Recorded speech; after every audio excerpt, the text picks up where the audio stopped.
Hello అండి, welcome to our channel Akhil home style cooking. ఈరోజు మన వీడియో వచ్చేసి రాగి పిండితో ఇడ్లీ అండి.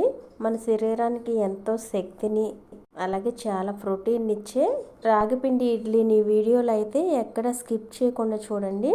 ఫస్ట్ వచ్చేసి ఒక బౌల్ అయితే తీసుకుని దాంట్లోకి 1 కప్పు వరకు మినపగుళ్ళు అయితే వేస్తున్నాను. మీరు పొట్టు మినపప్పు అయినా వేసుకోవచ్చు. 1 కప్పు మెజర్మెంట్ అయితే పెట్టుకోండి. కప్పు మినపగుళ్ళు వేసిన తర్వాత వాటర్ అయితే పోసేసి ఒకసారి ముందుగా కడిగి మరలా వాటర్ అయితే పోసుకుని నానబెట్టేయండి. నెక్స్ట్ వచ్చేసి ఇంకో బౌల్ అయితే తీసుకుని ఏ కప్పుతో అయితే మినపగుళ్ళు వేసామో అదే కప్పుతో 1 కప్పు వరకు ఇడ్లీ రవ్వ అయితే వేసుకోండి. దీంట్లో కూడా వాటర్ పోసేసి నానబెట్టేసేయండి. కనీసం 4 గంటల సేపు అయినా నానబెట్టండి.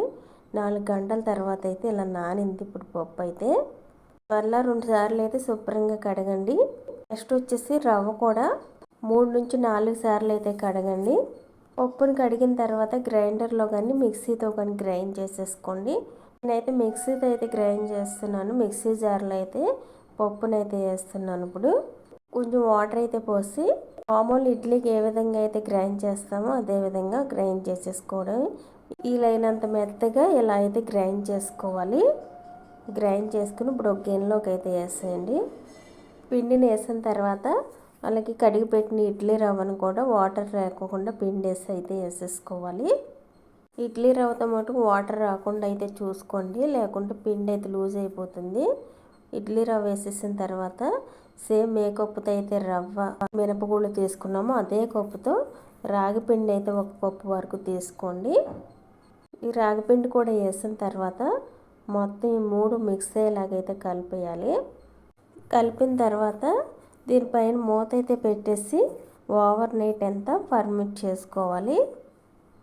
ఇప్పుడు మూత అయితే పెట్టేసి నైట్ అంతా పులియబెట్టేస్తున్నాను. మార్నింగ్ అయితే చూపిస్తున్నాను. చూడండి ఈ విధంగా అయితే పులిసింది. ఇప్పుడు ఈ పిండిలోకి మన టేస్ట్ తగ్గట్టుగా సాల్ట్ అయితే వేసుకోవాలి. సాల్ట్ వేసిన తర్వాత పిండి అంతటి కలిసేలా కలిపేయాలి. చూడండి కలిపిన తర్వాత ఇడ్లీకి బ్యాటర్ అయితే ఈ విధంగా అయితే ఉండాలి. ఇప్పుడు ఇడ్లీ పాత్ర అయితే తీసుకుని దానిలో ఉన్న రేకులన్నీ తీసేసి పాత్రలోకి అయితే వాటర్ అయితే పోసుకోవాలి. 2 గ్లాసుల వరకు వాటర్ అయితే పోసుకుని స్టవ్ ఆన్ చేసి హై ఫ్లేమ్లో అయితే వాటర్ని మరగనివ్వండి. వాటర్ మరిగేలోపు ఇడ్లీ ప్లేట్లలోకి పిండి అయితే వేసుకుందాం. ఇప్పుడు మనకి ఎన్ని ఇడ్లీలు కావాలో చూసుకుని రేకుల్లోకి అయితే పిండిని వేసుకోవాలి. నేను వచ్చేసి 3 రేకులు అయితే వేస్తున్నానండి. ఇడ్లీ అయితే నేను తీసుకున్న క్వాంటిటీకి వచ్చేసి 4 రేకులు ఇడ్లీ అయితే అవుతుందండి. ఇప్పుడైతే వాటర్ అయితే మరుగుతుంది. ఇడ్లీ పాత్రలోకి ఇడ్లీ రేకులను అయితే పెట్టేస్తాం. ఒక రేకు పెట్టిన తర్వాత దానిపైన మరొక రేకు పెట్టేటప్పుడు మటుకు ఇడ్లీ పైన హోల్స్ వచ్చేలా అయితే పెట్టుకోండి. ఇడ్లీ ఒకదానికొకటి అంటుకోకుండా అయితే ఉంటుంది. ప్రతి రేకు పెట్టేటప్పుడు ఇడ్లీ పైన హోల్స్ వచ్చేలా పెట్టి మూత పెట్టేసి మీడియం ఫ్లేమ్లో ఉడకనివ్వండి 10 నిమిషాల పాటు. 10 నిమిషాల తర్వాత అయితే చూపిస్తున్నాను. ఇడ్లీ ఉడికాయో లేదో తెలియాలంటే మూత అయితే తీసి ఒకసారి ఇడ్లీని అయితే టచ్ చేసి అయితే చూడండి.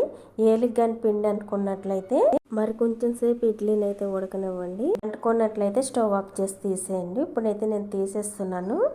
ఇలా చాలా ఈజీగా రాగి పిండితో ఇడ్లీని అయితే వేసేసుకోవచ్చు. మన శరీరానికి ఎక్కువ బలాన్ని ప్రోటీన్ ఇచ్చే రెసిపీ అండి ఈ రాగి పిండి ఇడ్లీ. రోజు కాకపోయినా అప్పుడప్పుడు ఇలాంటి ఇడ్లీలు అయితే తింటూ ఉండాలి. మన ఆరోగ్యానికి చాలా మంచిది. ఈ వీడియో మీకు నచ్చినట్లయితే లైక్ చేయండి, సబ్స్క్రైబ్ చేసుకోండి.